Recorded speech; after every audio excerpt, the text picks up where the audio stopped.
May the words of my mouth and the meditations of all of our hearts be acceptable in your sight, our God, our strength, and our Redeemer. Amen.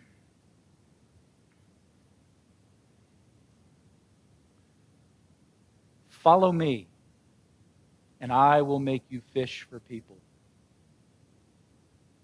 Follow me. The unmistakable call of Jesus Christ, the Son of God. Mark tells us in his gospel this morning that those were the words that Jesus used to call Simon and Andrew as his first disciples, as his first followers. But what does it mean to be called by God? We talk a lot about it in church. You've likely heard sermons about it. And if you've spent any time around me, you've likely heard me say something like, well, what is God calling you to do? So, how does this call thing work? What does it look like? What does it sound like? How do we know when God is calling us to do something? It was about 8 years ago when I heard God call me to ordained ministry. Now, for those of you who haven't heard this story before, I grew up in the Episcopal Church. I was an acolyte. I sang in the youth choir. I was active in the youth group. I was in the Boy Scouts. Several nights a week, you could find me at the church. And when I graduated from high school and I moved off to college, I kind of left church behind. And it wasn't that I was mad at God or had a problem with the church. It was just that it was more fun staying up late on Saturday night than it was getting up on Sunday morning. And it wasn't until my wife Nadine and I were expecting our first daughter that we thought it might be a good idea to go back to church. So we did. We found an Episcopal church, and we started attending, and then we started teaching Bible study, and then we started teaching Sunday school, and then I was eventually elected to the vestry. Now, during that period of time, that particular congregation was in a transition. We were calling our next rector, and we had an old rectory that needed to be rehabbed a little bit. And because of the job that I had at the time, I could spend afternoons at the church waiting for contractors and vendors to come give us estimates on the work that needed to be done. And in my time I spent at the church, I usually spent at least part of it chatting with our interim rector.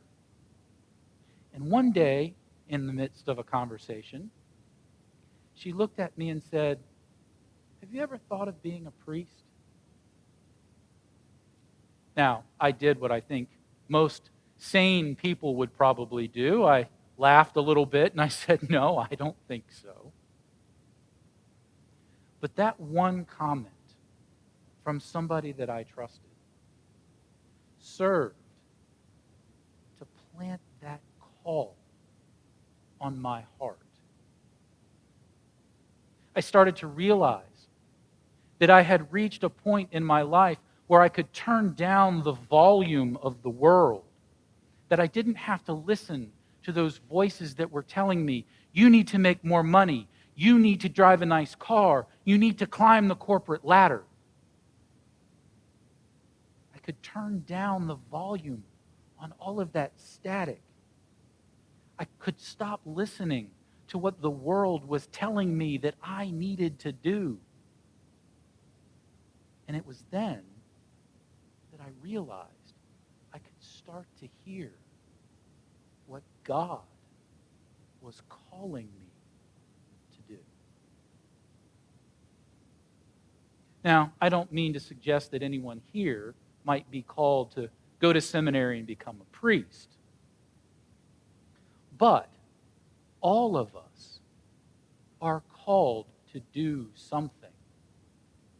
All of us are called to ministry.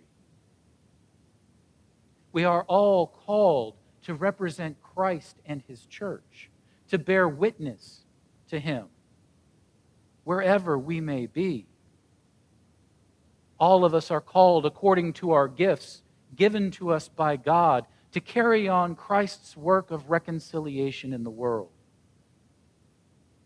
But to hear that call, we have to quiet our minds. We have to quiet our hearts. We have to allow the noise of the world to fade away so that we can pay attention to where God might be leading us. Now, that path that God calls us to may not be an easy one. Many times when we hear that call, we may want to fight it. We may want to ignore it. Imagine being called to the priesthood. We may even run from it. Take, for instance, our Old Testament passage this morning from Jonah. Jonah was called by God to get up, go to Nineveh, and proclaim my message. You know what Jonah did? He ran the exact opposite direction. He tried to get as far away from where God wanted to go as humanly possible. Now, for those of you who may not remember the story of Jonah, he was a Jewish prophet that God had called to go to the Assyrian city of Nineveh. Now, Assyria and Israel, they didn't like each other a whole lot. As a matter of fact, Assyria would later conquer Israel. Nineveh was a wicked place. Think Las Vegas on steroids, or in that context, another Sodom or Gomorrah. God wanted Jonah to go to that place to announce God's wrath on the city for being so sinful. And Jonah wanted nothing to do with it. He didn't want to go tell those folks anything. He didn't like them. And he thought that God should display his justice for their sinfulness. So Jonah ran away. But God persisted in calling him. God followed Jonah. Like God didn't know where he was going anyway, but he followed him. Jonah finally relents. And he does what God had been calling him to do from the beginning. And this is where our Old Testament passage from this morning picks up. Jonah announces to Nineveh, 40 days more, and Nineveh shall be overthrown. Now, I don't know about you, but that's the shortest, most effective sermon that I have ever heard, because it worked. Nineveh repents of their sins and is spared God's wrath. One of the morals of that story is this: when we do eventually follow God's call, incredible, amazing, unlikely things happen. When we follow God's call, even when we don't want to, and we attempt what God has placed on our hearts, God's plans get accomplished. And sometimes it seems like with very little effort. But here's the rub. God's call on our lives comes at a cost. Think about what Simon and Andrew gave up to follow Jesus. In first century Palestine, leaving your home and your family quite literally meant risking your life.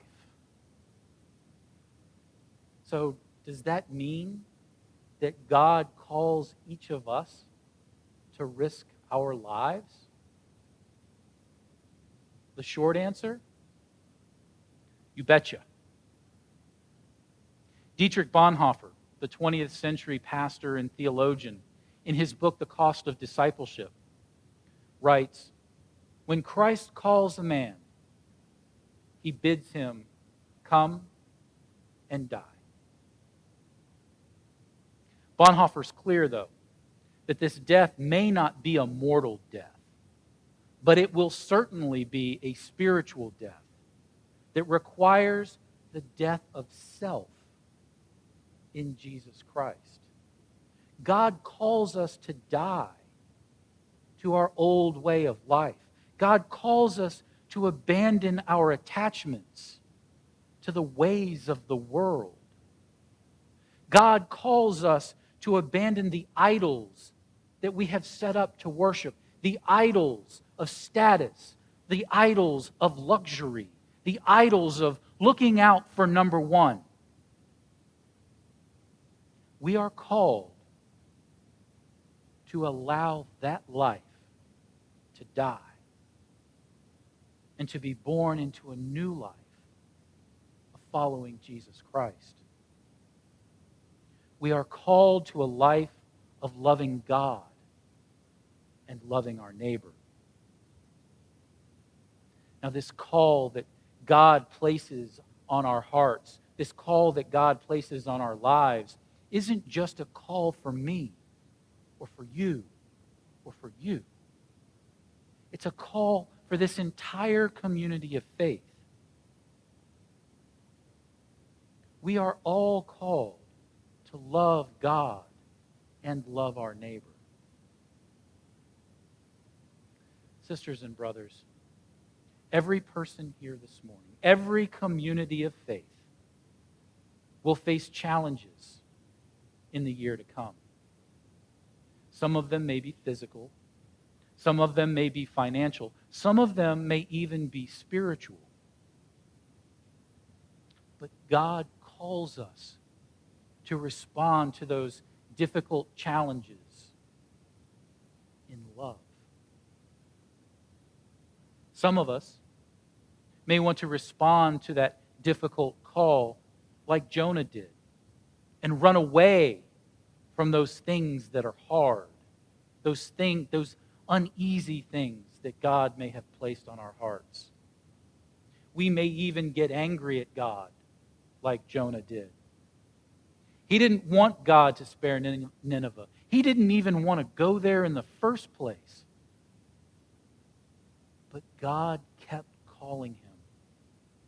God stayed with him, even though it wasn't easy, even though he didn't want to go. Some of us may respond to that difficult call that God places on our hearts, like Simon and Andrew, and drop everything. But either way, we choose to respond to that call, individually and collectively, we are called to a new way of life. We are called to a new chapter. You know what? No matter how hard it is, no matter how uneasy we feel, God will stay with us. God will keep calling us over and over and over again. My prayer for all of us is that we can turn down the noise and the volume, the static of the world, so that we might hear the voice of God calling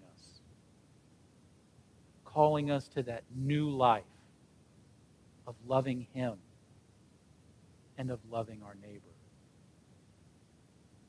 And when we hear that call,